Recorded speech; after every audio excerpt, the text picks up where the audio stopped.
The following ShishMed podcast is a production of drpodcasting.com. On this edition of the ShishMed podcast, we have another ShishMed Connections preview as we dive into AI and findability.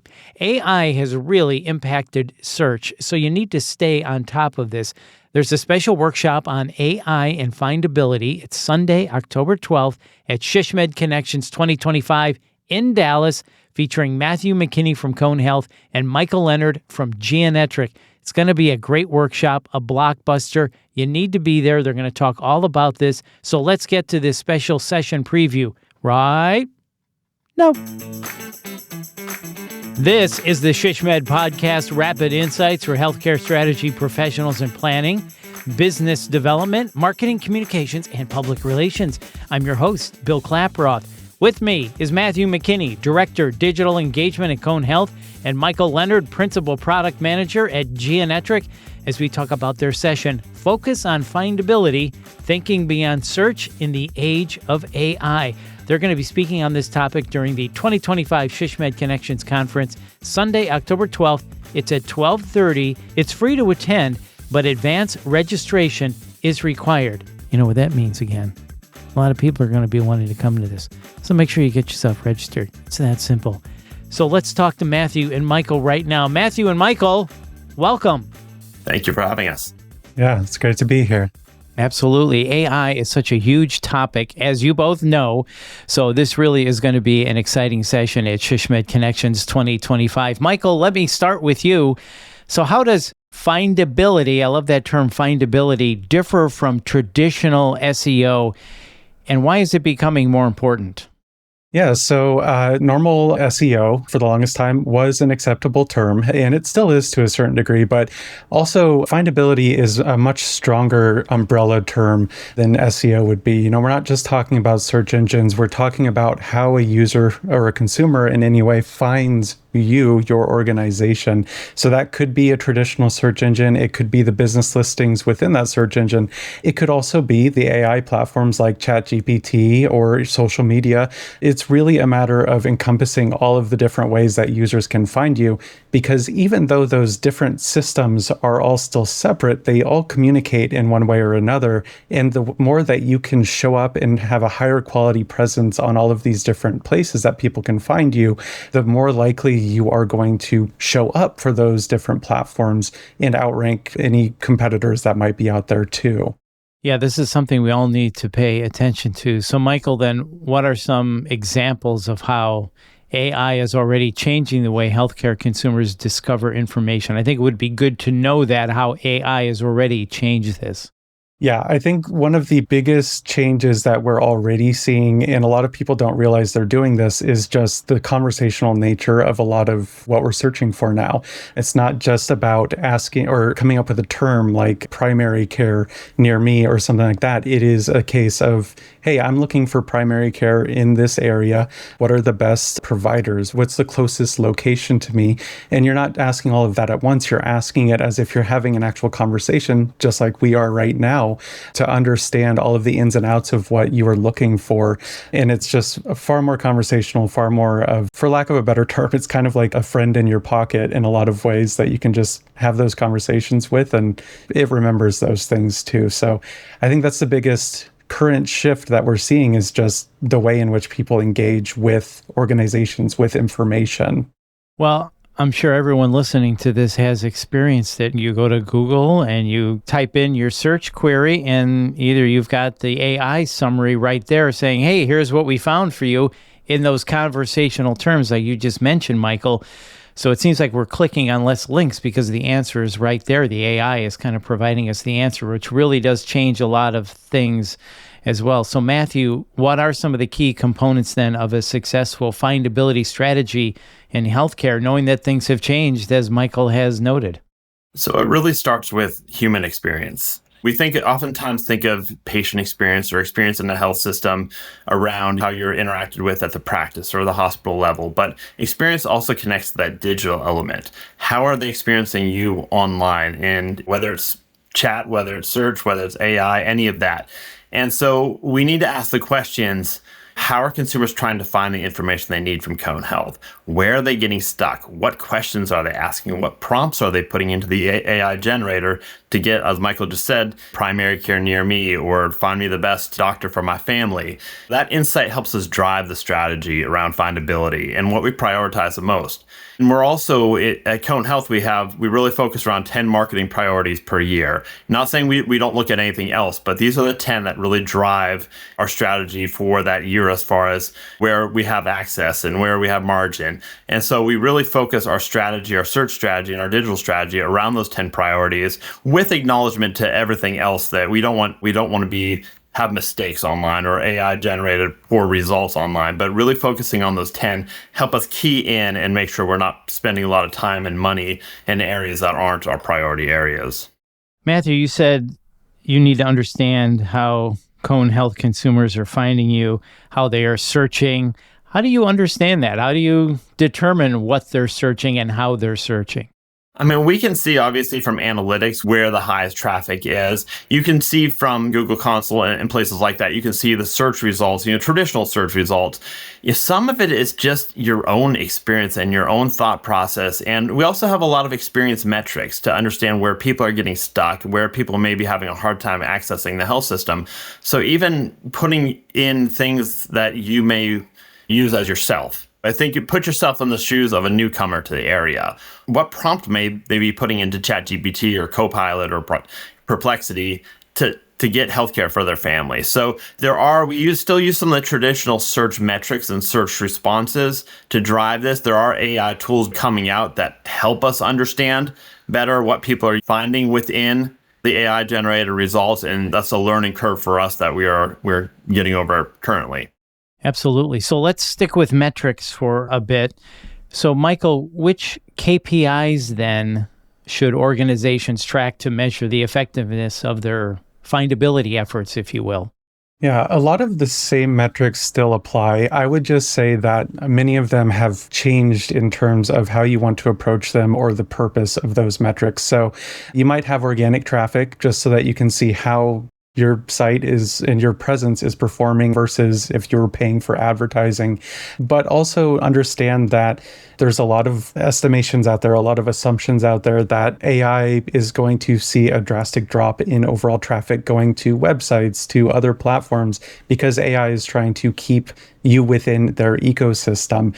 And so knowing that, and also taking into account how you want to continue to look at conversion rate on your website or on any of your different presences, you want to start to understand that while the overall organic traffic might start to shrink, more than likely the conversions that are coming from that traffic should increase in terms of percentage yield. And so those two are still important. It's just that the overall numbers might become smaller. Another newer thing that you want to start taking into consideration would be referral traffic. I think we've always paid attention to referral traffic. It's when a specific site or entity provides a link to your website, but now you're able to see a lot of the different generative AI experiences being referred to as referral traffic. So you can go in right now to, let's say you're using Google Analytics or any of the other analytics platforms, you're able to go in there and see how many users are coming from ChatGPT, how many users are coming from Perplexity within that referral traffic. Something that I like to say anytime we're talking to anyone about this is those numbers are going to be pretty low right now, but it's fascinating to go back even 6 months ago and see, oh, you were getting 5 or 10 views from ChatGPT, and now you look at it today and it's hundreds, if not thousands. So it's still a small overall number for a lot of the organizations we work with, but it's growing exponentially. And it's probably one of the big things you want to keep an eye out for when comparing against how your site traffic is shrinking as well. Yeah, it's really good information. So still pay attention to organic traffic, but as you say, referral traffic is something you should probably pay more attention to now. So Matthew, knowing these things, what challenges did Cone Health face in improving your own findability? Yeah, this is an important one. I mean, one of our biggest challenges is just resource constraints. We have a small team and a tight budget, and we can't jump at every bell and whistle every vendor throws at us for the newest AI technology to solve the world's problems. So we have to look at those priorities and really focusing our attention on what's most important. Where's our organizational strategy? Where can we make the most impact and experience? And where can we move the needle on those marketing priorities? Another challenge for us is internal expectations. In the past, we would get the knock on the door, the phone call from provider, director, or whatever saying, I'm on page 2, 3, 4 of search results, move me up to the top. Now it's the same question. I just prompted ChatGPT to find myself and it's not pulling up what I want it to pull up, fix it for me. So we have to be careful not to jump at every missed result or every AI that's not pulling up exactly what our internal folks would like it to. It's all about that focus strategy and ensuring that we are building those connections and having accurate information so the crawlers, so the AI can pull up what we want it to. It will happen. It will happen in time, but we can't jump at every single mistake. We really have to do it methodically and strategically. I know you'll go into this more at SHSMD Connections 2025 in Dallas, but Matthew, were there specific tactics or tools that were most effective in your strategy, and what results did you ultimately see? Honestly, some of the strategy that we've put into place is the traditional search strategy. It's making sure we have structured data on the pages, making sure we have schema in place, especially on those priority pages. The things that our Google is crawling anyway is what AI is going to be looking for. It also goes into things like content marketing and ensuring that we have great structured content that's really telling the full story that we want the users to have. AI is going to be looking for structured content in their results. So if we do it right on our end, it's going to spit out right on the AI end. So there's not a lot of change, I would say, to focus on AI strategy. We have great partners like Michael at Geonetric to help us navigate these waters. I certainly couldn't do it by myself. So ensuring you're connected to the right partners and the experts that are looking at this on a daily basis and saying, we may want to do this, we may want to do that. You may want to look at your meta description. Your schema's not quite right on this page. You may want to add some more addresses here. All of those things are going to go into that AI. We're leveling up the search strategy to make sure we're having better results in the AI world. And just to add to that, Matt kind of touched on this. The structure is artificial intelligence's native language. It's going to understand it better. So we've already talked a little bit about the structure of content on the page, but it's also all of the back-end stuff, the schema, structured data, knowledge graphs. The more that you can connect things on the forward consumer-facing side with the structure of the more technical robotic side of things, the more success you're going to have overall too. And that's what I love about what Cone's doing, is just the focus on structure, but also making it human at the same time, not making it so structured that it's robotic. And Bill, you asked about the results. It's, for one thing, we have not seen our analytics drop, which Michael said we're potentially going to see, but as of yet. And as we do searches, as I do my own focus searches in the AI platforms, ensuring that we are showing up. We're in a highly, highly competitive market with UNC and Duke and others all around, Atrium all around us. And as long as we are in those results, even the prompts that I'm putting in just to test the system, if I'm putting in, I need somebody to look at cancer diagnosis or something like that, we want to be in those results and we want the links to be right for how people can take that next step, the next conversion. Sure, AI is politically correct. They're not going to favor one over the other. They're going to put as many results as you possibly can. But as long as we're in that mix and our information's accurate, then we've done a good job at the end of the day. Yeah, I like what you both had to say there. So it sounds like being brilliant at the basics, paying attention to traditional SEO strategy, being really great at content marketing. You said make sure you have structured content, and of course then the schema structure as well, as Michael mentioned. So Michael, I know you work with other hospitals and healthcare systems around the country. How can a smaller or less digitally mature organization, if you will, begin to build a findability strategy? This is something that I recommend to certainly smaller organizations, but any organization trying to get control over all of these new changes, is to just start simple. If you're competing with larger organizations or national brands, it might seem like it's going to be an insurmountable challenge, but really the first step is kind of what we talked about already, that you need to have a strong foundation. And that means making sure that your website is clean, that it's easy to navigate, that the structure of the content is there, it's present, but then also focus on some of the basics, making sure that business listings are accurate, that that your services are clearly described in easily readable language, and that you're answering the questions that the patients actually are searching for.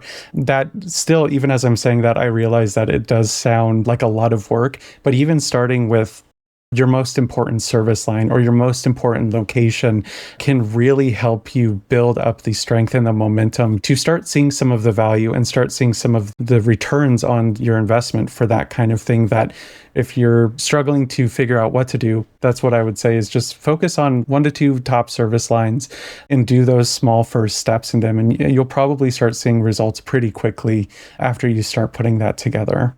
Well, Matthew said earlier they have 10 marketing priorities that they're working on at Cone. You said start small. Maybe find 1 or 2 service lines that are really important to you and start with those 2. So that really makes sense. Michael, you mentioned business listings. Matthew, I'd like to get your thoughts on this being on the ground. How do you feel about business listings, and maybe touch a little bit on content marketing and enhancing findability? Maybe touch on those 2 things a little bit more for us. I think it's important to recognize, as I stated earlier, this is an AI as an enhancement of your existing search strategy. Business listings is a core foundational piece of search, and ensuring that you have the most accurate results in your business listings.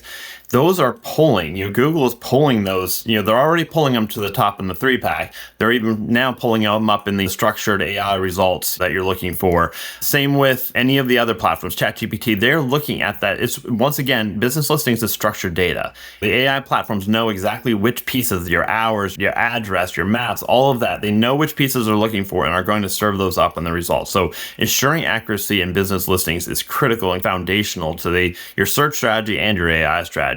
Same with content marketing. For years, search has kind of been important for search to look at new content, right? You have the same foundational service line page for a little while. You're not updating that on a regular basis, but your blogs, your videos, all of that enhanced content is new content. And Google has always looked at new content favorably. AI is really no different. And it's measuring this, looking for the newest, best, latest result. And if you can enhance your content with some additional content marketing, like I said, a blog, a video, even a news, an external news story, all of that is going to be crawled by the AI generators, and just like in your normal search results. So it's all part of the mix and all part of your search strategy that you should have had to begin with, and you're just adding an extra layer to it.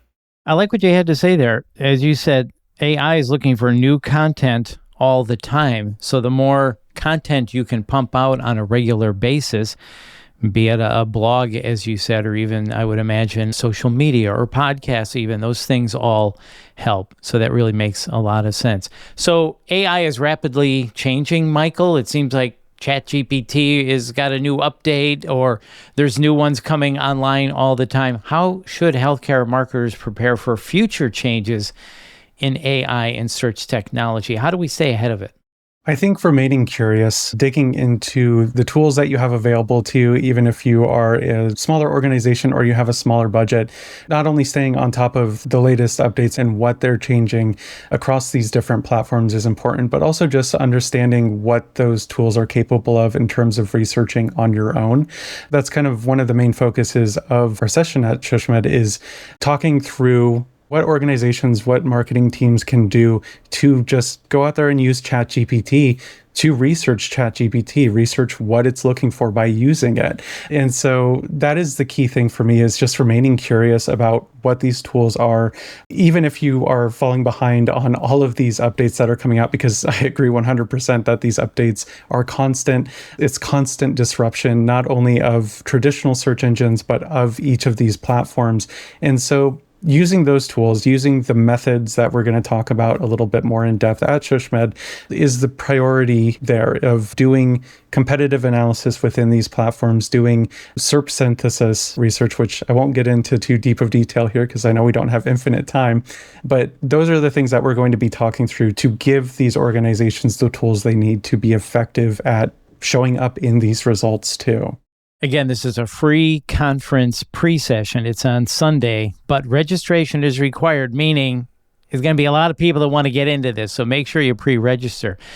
Matthew, are you seeing any trends or innovations on the horizon that could further impact findability?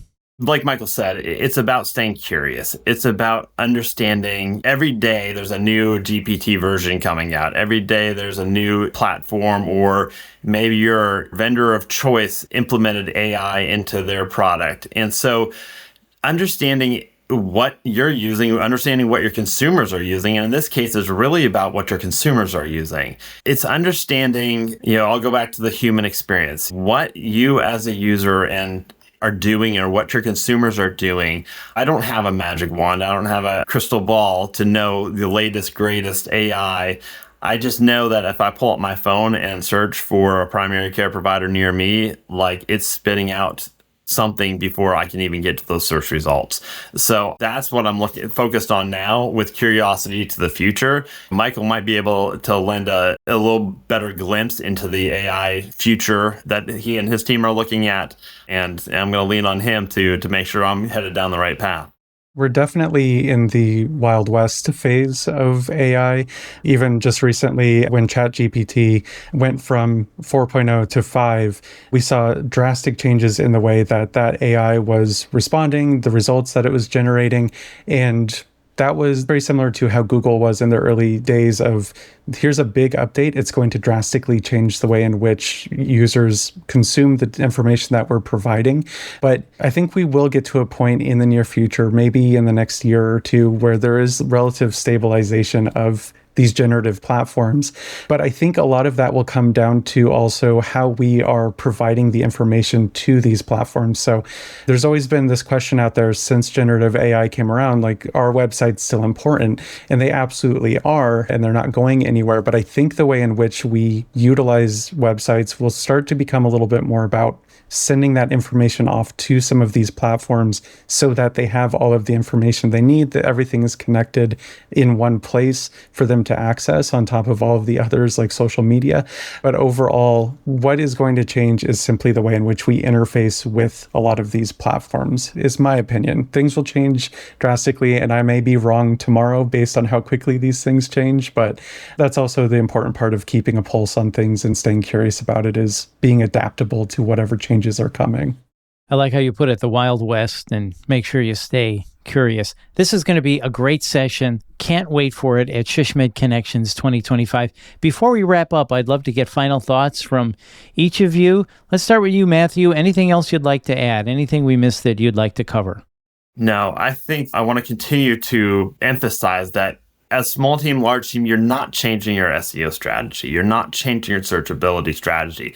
You are just being mindful of how it is appearing and how people are searching for it. And it's really thinking and utilizing that human experience, that digital touch points. How are individuals finding you online and in all of the places they're finding you online, and looking at that in a holistic picture? And AI is part of that journey. So just be mindful. This is not all about data and tech and everything. It's about experience. And this is a part of your health system hospital experience. Absolutely. Great thoughts. Michael, how about you? Final thoughts. I'm actually going to, in a way, compliment Matt, but also do the reverse of what he just said in terms of, during these times of uncertainty where there's a lot of fluctuations in traffic or in the way in which we engage, data is going to become extremely important in the grand scheme of things, in that you will want to start relying more, if you're not already, on a lot of the other data points available at your organization. Kind of ties into the KPIs that we talked about earlier. Those might be fluctuating, but if you can rely on, say, how many consumers are turning into patients, how many users are actually engaging with the physical locations to supplement some of your understanding of the traffic that might be fluctuating online, you're going to be able to have a much clearer picture of how well you're doing overall, but also inform what Matt just said about giving the consumer what they're looking for and what they're expecting across the board, even when you might not have a clear picture of how well you might be performing in this new world as well. Great thoughts. This is going to be a great session. Can't wait for it. Matthew and Michael, thank you. Thank you. Thank you for having us. Absolutely. Once again, that is Matthew McKinney and Michael Leonard. They will be speaking at the 2025 SHSMD Connections Conference in Dallas. Make sure you get registered at shsmd.org/education/annual conference. Once again, their session, Focus on Findability, Thinking Beyond Search in the Age of AI. It is a Sunday, pre-workshop. It is free, but pre-registration is required. And if you found this podcast helpful, and how could you not, people? Please share it on all of your social channels. Get that content out there, right, guys? And please make sure you hit the subscribe or follow button to get every episode and to access our full podcast library. More content or other topics of interest to you, visit shishmed.org/podcasts. This has been a production of Dr. Podcasting. I'm Bill Klaproth. See ya.